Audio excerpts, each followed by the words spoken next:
Ngeba Sojola here. Now, in this specific video, we'll be speaking about South African industrialization in the 1900s, right?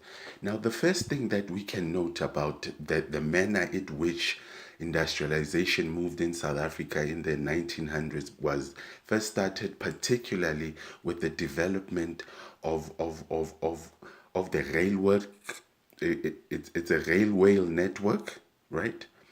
And the introduction of the steam train, right? So basically, that was the first activity of industrialization which happened in the 1900s, right? The second one was the discovery of the Waterberg coal mine, right? Well, coal reserves.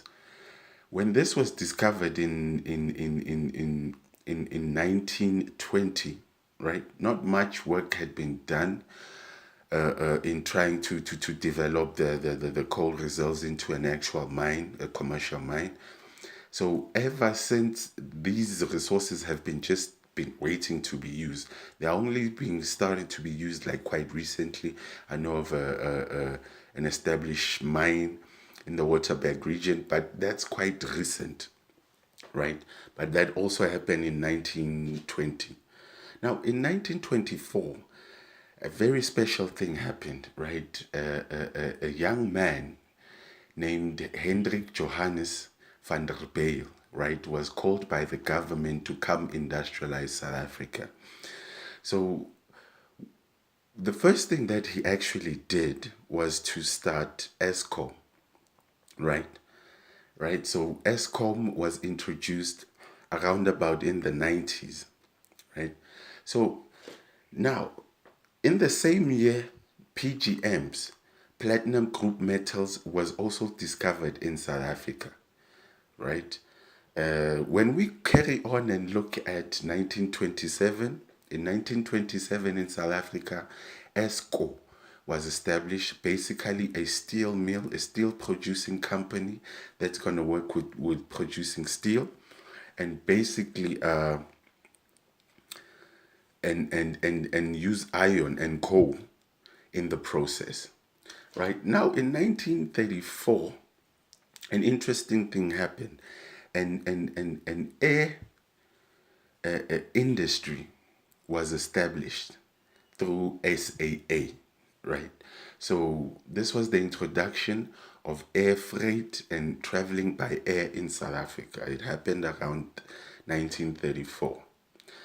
Now, in 1948, when the apartheid government, in the form of Boer people and Afrikaners, came into government, they established AMSCO. AMSCO is basically Denel today, right? And arms manufacturing, an arms manufacturing factory, right, or company in South Africa, right? And then in the 50s, we had a very interesting development when it comes to energy, right? Sasol started, Sasol, right? The company started experimenting with basically converting coal to liquid, right? Through using the Fischer-Tropsch process, right? So when they achieved this, they tried to develop this thing throughout their 50s, right? The 1950s. And the first drop of oil, which was produced, came around about 1960s. So with the development of the coal to liquid, various other products came by: jet fuel, petrol, diesel, and every other petroleum product that we use currently in South Africa, I'd say basically comes from Sasol. So in the 90s, basically that was the nature, right, of the development of industry or industrialization in South Africa. Now, when we particularly look at the 70s, South Africa was poised to be part of the third industrial revolution, right, in terms of developing and building factories that basically produce electronics, right?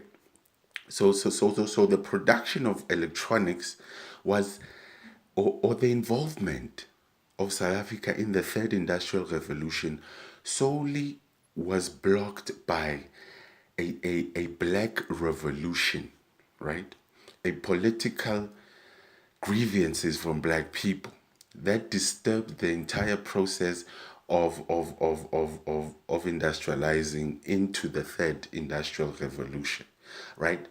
This was because of the legacies of the industrialization itself. When you look deep into industrialization, it required a lot of cheap labor. And in order for you to get cheap labor, you needed to exclude a lot of black people specifically out of the constitutional system and the economy by depriving them rights, right? So that you don't have to pay them. They can't organize a union. They can't even complain about health and things like that. So that came to a point where the black people couldn't take it anymore, and the chaos of the 70s and 80s ensued in South Africa. So, for more information on industrialization, please watch the next video.